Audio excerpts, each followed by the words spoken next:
Salam sejahtera Bapak Ibu dan Saudara anggota jemaat serta simpatisan GKI Buaran. Berikut adalah pengantar bagi PA kita malam hari ini. PA malam hari ini diambil dari Kitab Maleaki pasal yang ketiga ayat 1 hingga ayat yang keempat. Maleaki pasal yang ketiga ayat 1 hingga ayat yang keempat. Lihat, aku menyuruh utusanku supaya ia mempersiapkan jalan di hadapanku.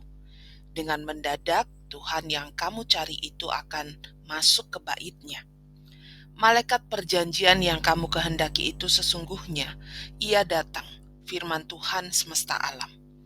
Siapakah yang dapat tahan akan hari kedatangannya? Dan siapakah yang dapat tetap berdiri apabila ia menampakkan diri? Sebab ia seperti api tukang pemurni logam dan seperti sabun tukang penatu. Ia akan duduk seperti orang yang memurnikan dan mentahirkan perak, dan ia mentahirkan orang Lewi, menyucikan mereka seperti emas dan seperti perak, supaya mereka menjadi orang-orang yang mempersembahkan korban yang benar kepada Tuhan. Maka persembahan Yehuda dan Yerusalem akan menyenangkan hati Tuhan seperti pada hari-hari dahulu kala dan seperti tahun-tahun yang sudah-sudah. Saudara-saudara, jadi kalau kita berbicara Kitab Maleaki ini adalah salah satu dari kitab nabi-nabi kecil yang menjadi kitab paling akhir dalam Perjanjian Lama. Jadi kalau kita ngomong soal Maleaki dalam bahasa Ibrani itu artinya utusanku. Jadi kemungkinan bahwa kata Maleaki ini bukanlah nama orang, namun adalah nabi yang diutus oleh Allah. Dan pada saat itu kehidupan umat Allah itu sangat berantakan, semrawut, banyak ketidakadilan yang berlangsung, kehidupan beribadah yang sangat tidak tertib dan dengan motivasi-motivasi yang tidak benar. Dan perkiraan bahwa kitab Maleaki ini ditulis pasca pembuangan di Babel, yaitu diperkirakan sesudah bait Allah di Yerusalem itu dibangun kembali oleh Esra dan Nehemia. Nah, kita masuk ke bagian pertama, saudara-saudara. Di ayat 1 ini menjadi jawaban atas merajalelanya ketidakadilan sosial pada saat itu. Umat Tuhan menggugat orang jahat kok kelihatannya hidupnya enak, sedangkan orang-orang yang berusaha untuk hidup benar malah mengalami penderitaan yang luar biasa. Nah, di bagian ini disebutkan kata bait. Ya, di ayat kedua ini, di ayat pertama ini dikatakan dengan mendadak Tuhan yang kamu cari itu akan masuk ke bait-Nya. Nah, kata bait di sini ada bisa menjadi dua arti, saudara-saudara. Yang pertama, bahwa bait Allah dalam arti yang sebenarnya.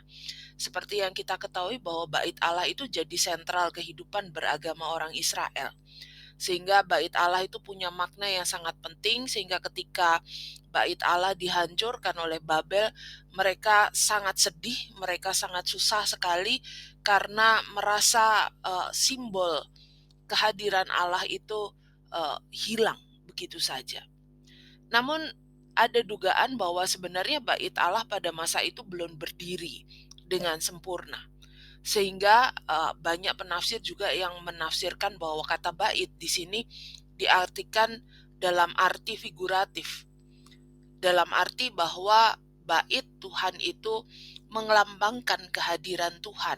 Tuhan yang akan menegakkan keadilan, ya, menjawab tuntutan gugatan yang diajukan karena ketidakadilan yang berlaku. Sehingga ayat 1 ini mau mengungkapkan bahwa ada harapan yang diberikan Tuhan dalam kehidupan umatnya.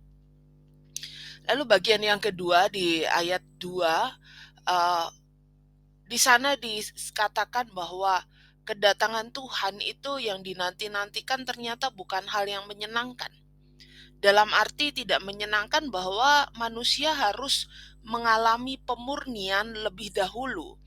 Jadi penulis Maleakhi ini mengibaratkan pemurnian itu seperti api tukang logam yang memurnikan emas. Ya, kita tahu bahwa proses pemurnian emas itu tidak mudah. Atau seperti sabun tukang penatu yang membersihkan baju. Dua hal ini tidak mengenakkan, saudara-saudara, tetapi tujuannya adalah untuk memurnikan, mendapatkan kualitas yang baik dari logam emas, maupun kalau sabun tukang penatu ya bajunya jadi bersih. Dan ini berkaitan dengan pemurnian motivasi umat yang datang dan melakukan firman Tuhan.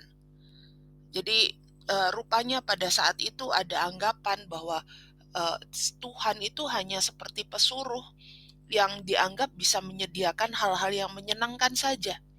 Sehingga ketika umat datang, ketika umat melakukan firman Tuhan, itu bukan karena kasih kepada Tuhan, tetapi ada udang di balik batu. Ada maksud-maksud tertentu dengan satu tujuan bahwa kehidupan dirinya, ya, tujuan yang sangat egosentris, bisa mendapatkan berkat lebih banyak, bisa mengalami peristiwa-peristiwa yang lebih menyenangkan, bahkan kalau bisa bebas dari penderitaan. Padahal motivasi utama datang kepada Tuhan, melakukan firman Tuhan seharusnya adalah karena umat mengasihi Tuhan. Nah, hal-hal inilah yang perlu dimurnikan. Di bagian ayat yang ketiga, di sana masih berkelanjutan soal pemurnian, ya. Di ayat 3 ini dipakai istilah tahir, ditahirkan. Kata ditahirkan ini biasanya dipakai untuk orang sakit kusta yang sembuh atau pemulihan dalam kasus-kasus moral ataupun keimanan. Nah, secara spesifik disebutkan pentahiran orang Lewi. Pertanyaannya mungkin adalah kenapa kok orang Lewi yang disebutkan? Saudara-saudara, orang Lewi ini memiliki peranan yang sangat penting dalam kehidupan beragama orang Israel. Orang Lewi ini bertanggung jawab terhadap peribadahan, yaitu mengelola persembahan, tetapi didapati ada motivasi-motivasi yang tidak benar. Terjadi korupsi di kalangan pemuka agama ini.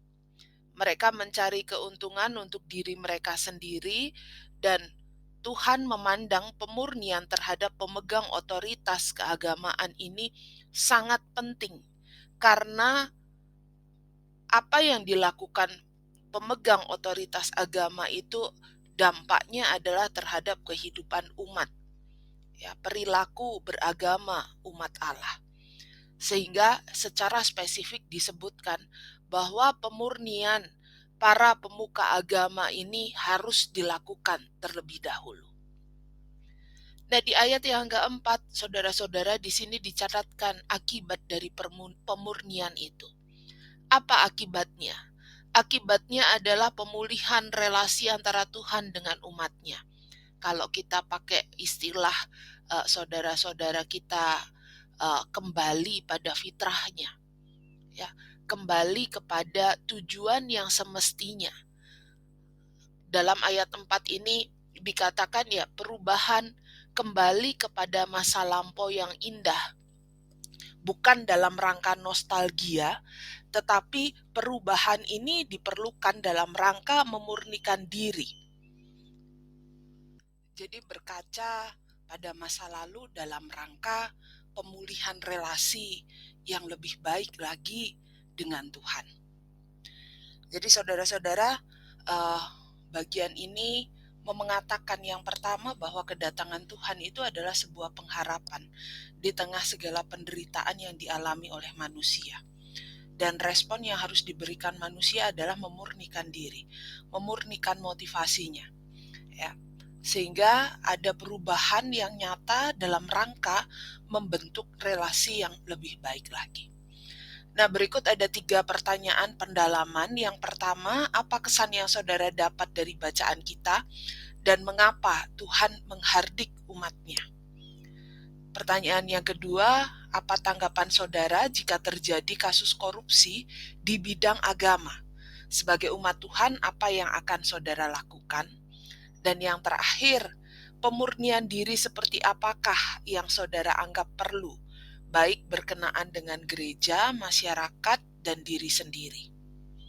Baik Bapak Ibu, demikian pengantar PA kita malam ini. Selamat mempersiapkan diri dan sampai jumpa dalam PA online kita melalui WhatsApp grup PA online GKI Buaran.